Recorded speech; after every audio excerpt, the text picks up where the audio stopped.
Students, total asset to debt ratio निकालने का जो फॉर्मूला होता है वो होता है total assets divided by non current liabilities. अब ये नॉन करंट लायबिलिटीज़ कैसे निकाली जाती हैं वो समझ लीजिए। इसके लिए आपको टोटल डेट्स में से करंट लायबिलिटीज़ को माइनस करना होता है, कैपिटल एम्प्लॉयड में से शेयर होल्डर फंड को माइनस करना होता है, और टोटल एसेट्स में से शेयर होल्डर फंड और करंट लायबिलिटी दोनों को माइनस करना होता है। टोटल एसेट कैसे निकाला जाता है वो जान लीजिए।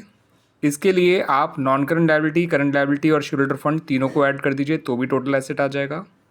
इन दोनों को मिला के टोटल डेट्स बोलते हैं, तो यानी हम total debts plus share holder fund करेंगे तो भी टोटल एसेट आ जाएगा।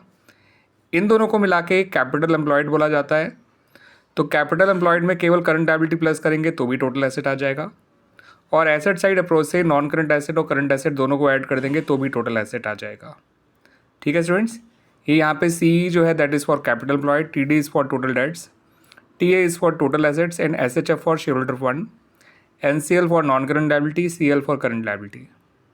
ठीक है स्टूडेंट्स, इस रेशियो का हाई रहना ही जो है बिजनेस के लिए अच्छा रहता है, क्योंकि जितना एज आपकी एसेट्स नॉन करंट लायबिलिटीज़ के कंपैरिजन में ज़्यादा होंगी that is good for the business, उतना ही बिजनेस जो है ज़्यादा सॉल्वेंट कहलाएगा।